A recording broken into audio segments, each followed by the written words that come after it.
Have you ever felt that strange, almost magnetic force pulling you in two directions? On one hand, you feel the urge to rise above, to accomplish something meaningful, to finally become the person you know you're capable of being. But then there's that other force.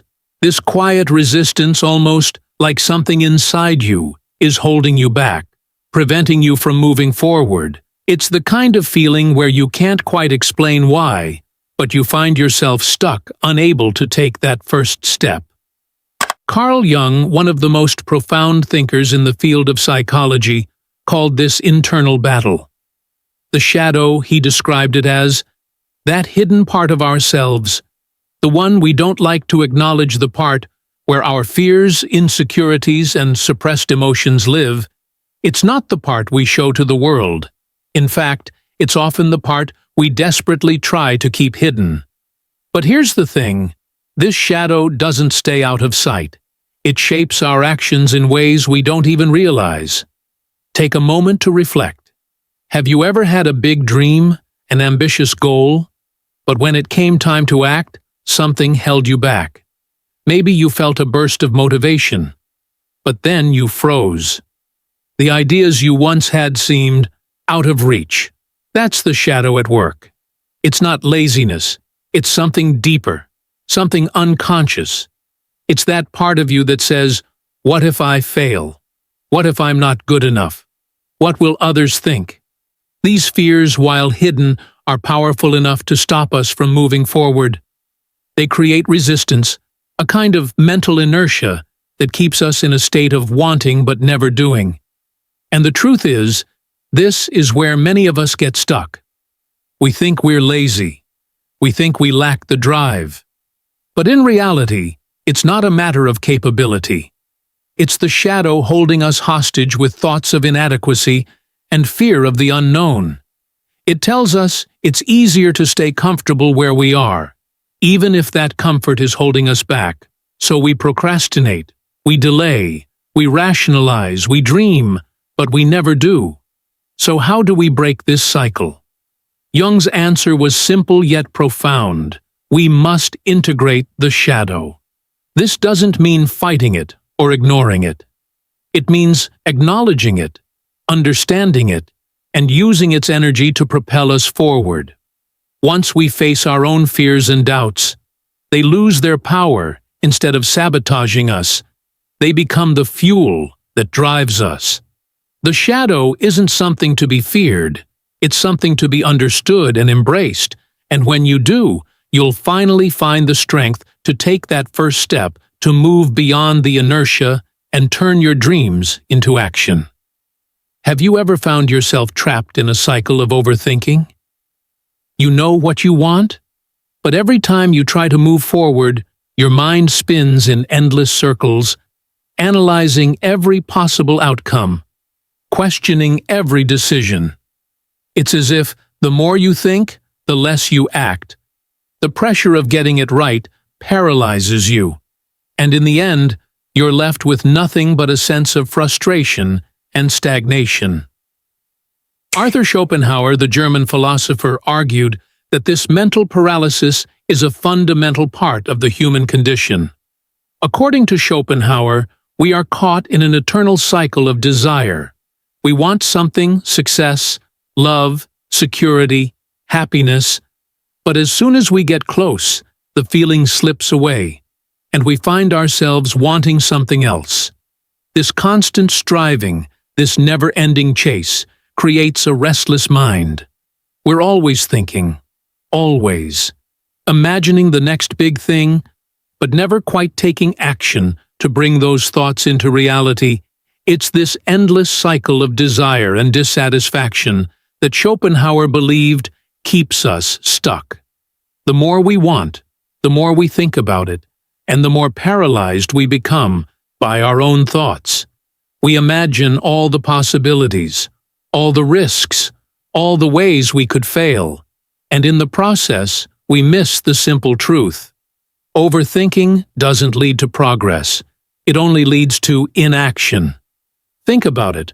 When you're caught in a loop of overthinking, you're not moving forward, you're just spinning your wheels. The fear of making the wrong choice, of not being perfect, keeps you from making any choice at all. But the real breakthrough happens when you let go of the need for certainty and accept that action, even if imperfect, will always move you further than endless contemplation. Schopenhauer's philosophy encourages us to embrace the discomfort of making decisions even if they aren't. Flawless action doesn't require perfection. It just requires movement. The more we allow ourselves to act, the more we break free from the cycle of overthinking, and the key is to realize that no matter how much we plan or analyze, we will never have absolute certainty.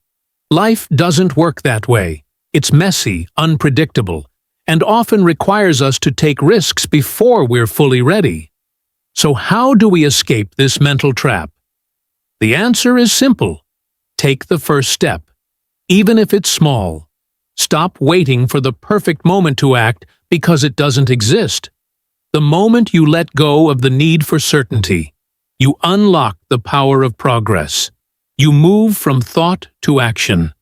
And that's where real change begins. We often hear that motivation is the key to success.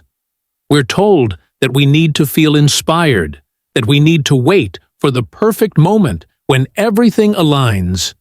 But what if I told you that motivation is overrated? What if the real secret to overcoming procrastination and achieving your goals wasn't a surge of energy, but the quiet power of small, consistent actions? James Clear, in his groundbreaking book Atomic Habits, argues that the key to lasting change doesn't lie in dramatic moments of inspiration or a sudden burst of willpower. It lies in systems, the small, everyday habits that over time compound into extraordinary results. The problem is that many ambitious people think they need to make huge leaps to see progress. They wait for the perfect time, the perfect idea, the perfect burst of energy to get started. But success isn't built on bursts.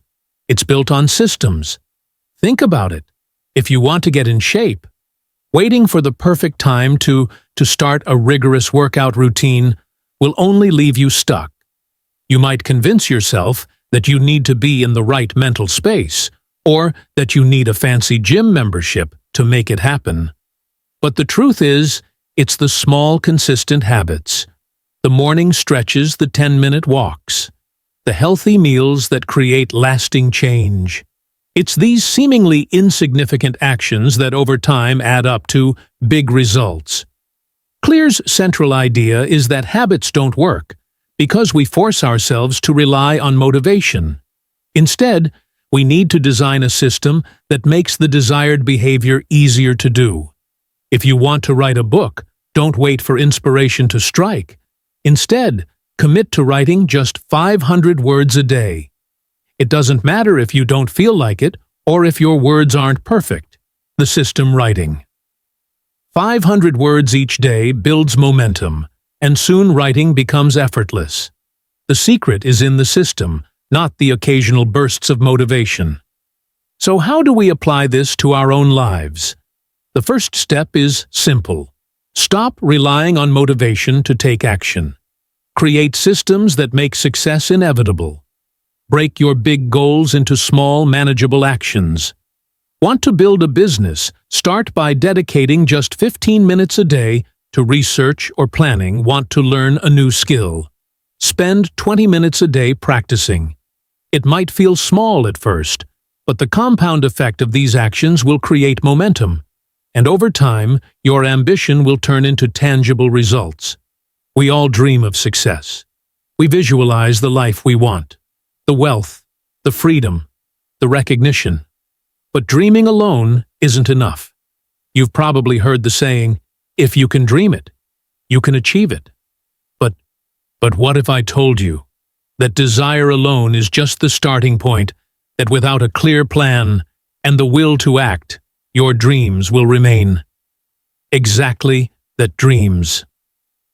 Napoleon Hill, the author of Think and Grow Rich, spent years studying some of the most successful people in history. What he discovered is that there's a specific formula for turning desire into reality. But it's not about wishful thinking. It's about creating a burning, obsessive desire and then converting that desire into organized, deliberate action. Hill's approach to success was grounded in something simple. Thoughts are powerful, but it's the actions you take that turn them into something real. If you've ever found yourself dreaming big, but getting stuck in the gap between wanting and doing, Hill's insights will hit home. He believed that simply thinking about wealth or success wouldn't bring them into your life. You have to think, but you also have to act. And not just any action-focused, intentional and consistent action. That's where most people fail. They wait for a sign, they wait for the right moment, and they end up doing nothing at all. Hill says, you must act now, no matter how imperfect your plans might be. The key is to start. Consider this. How often do you get caught in the cycle of dreaming, but never translating those dreams into concrete steps? Whether it's starting that business you've always wanted, or writing that book you've been thinking about. There's always a gap between the desire and the action. Hill's solution to this was to create a definite plan and start immediately. The difference between those who succeed and those who don't is action. Specifically, the courage to take the first step, even when you don't have everything figured out. So how can you use Hill's formula to make your dreams a reality? First, define your burning desire. What do you truly want?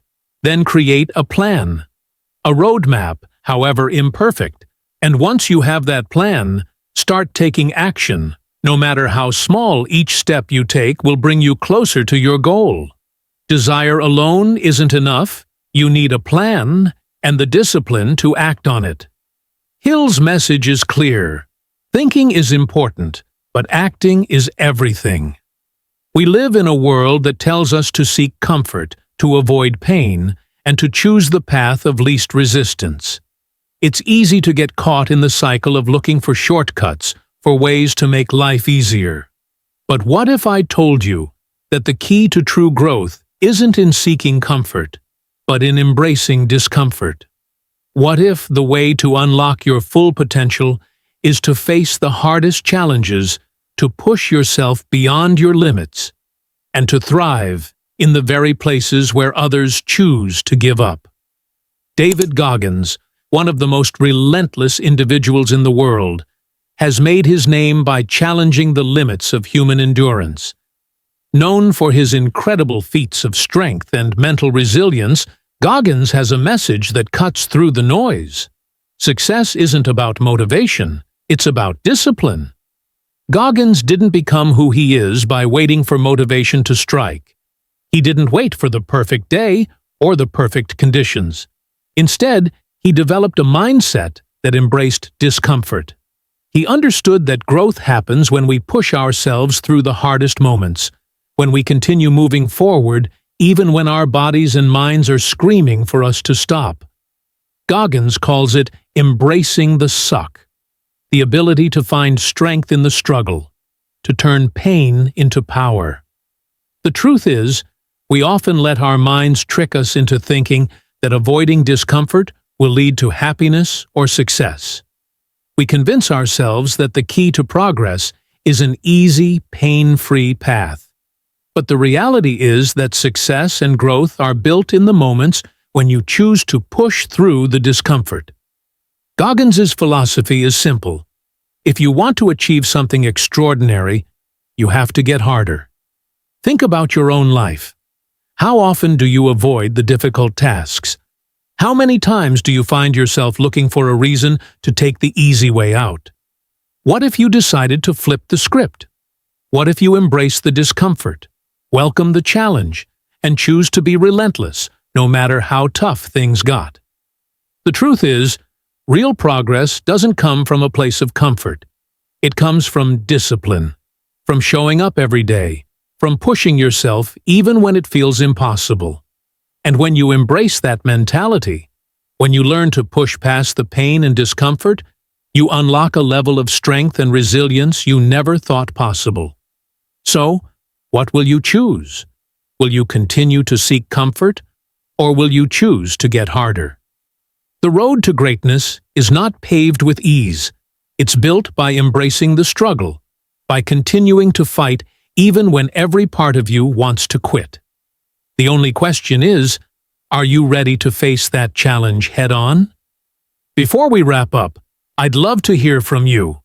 Which concept we discussed today resonated most with you? Was it Jung's idea of integrating the shadow or Goggins's relentless philosophy? Drop a comment below. I'd love to hear your thoughts. And if you enjoyed this video and think it could help someone you know, don't forget to share it.